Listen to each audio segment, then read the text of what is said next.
Hi, I'm Arati Devasher and I make hand-painted silk. I'm Indian born and I've been living in London for the last 9 years and I live and work here. As an Indian, I've always been involved with craft because the clothes that we wore, the products that we used, many of them were handmade. Artisans are common in India. It's a long tradition of handmade.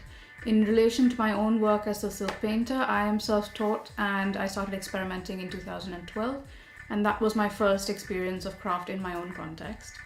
But I've also kept up with my colleagues, my classmates, many of whom have moved into craft, and craft fairs, design fairs, always been interested in that.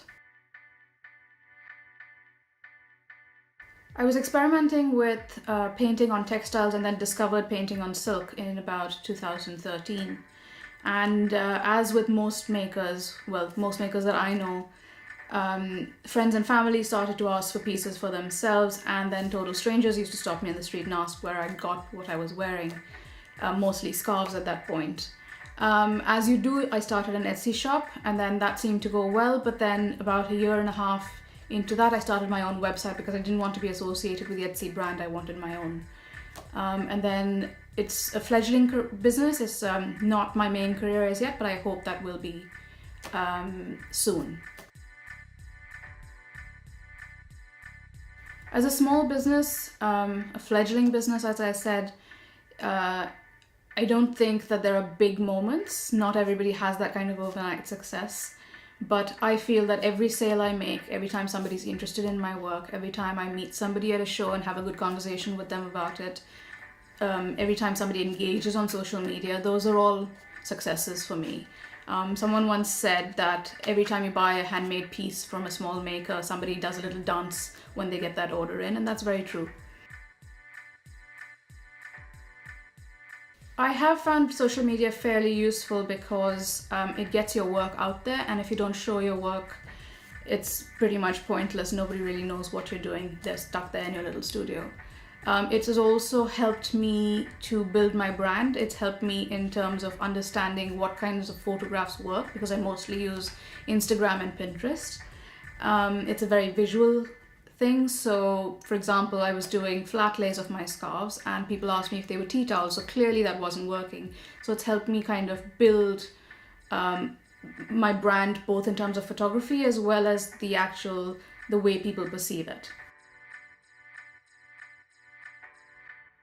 Because I use Instagram and Pinterest and it's very visual, I am able to put out my work in the best possible light. And therefore people click on it, people engage with it, people comment on it, they're able to better understand it rather than a large amount of text. I use very conversational captions in my Instagram, on my Pinterest, and I do get clickbacks to my website. Pinterest takes a longer time, Instagram is quicker, but I've also got, for example, custom orders straight off Instagram. They don't even bother to go to the website, they'll just message me and say, can I have XYZ? Or do you do XYZ? And I think the interaction has built over the last year, and especially since I've been consistent in posting, and because my feed always has a certain kind of post, even though I post process pictures, they're few and far between, but they don't necessarily get more engagement than certain other product pictures. But because my caption's not product related, I think it works. And yeah, I do get a fair number of clicks through to the website or to my blog or to my mailing list. In the first instance, don't bother to keep up with social media algorithms. It's a platform that you can't control. You can only control the content that you put on it. So always use really, really good pictures and decide who your audience is. If you're a maker who's interested in teaching, share more process pictures, share how you make things, and then share your final product. But if you're a maker who's more interested in selling and you want customers to follow you rather than makers, show more product pictures, but also show a little bit of your process so people understand that it's handmade. Use one social media platform really well. It's not necessarily like other people say, or many experts say, that you have to use them all. Just choose one and do it well. As a young aspiring maker, and I would actually class myself as that as well, these are a few of the things that I do. And the first of them is work hard. There's no substitute for hard work, and as they say, there's no free lunch. The second is be authentic, be yourself. Don't do things that feel wrong. Listen to your instincts.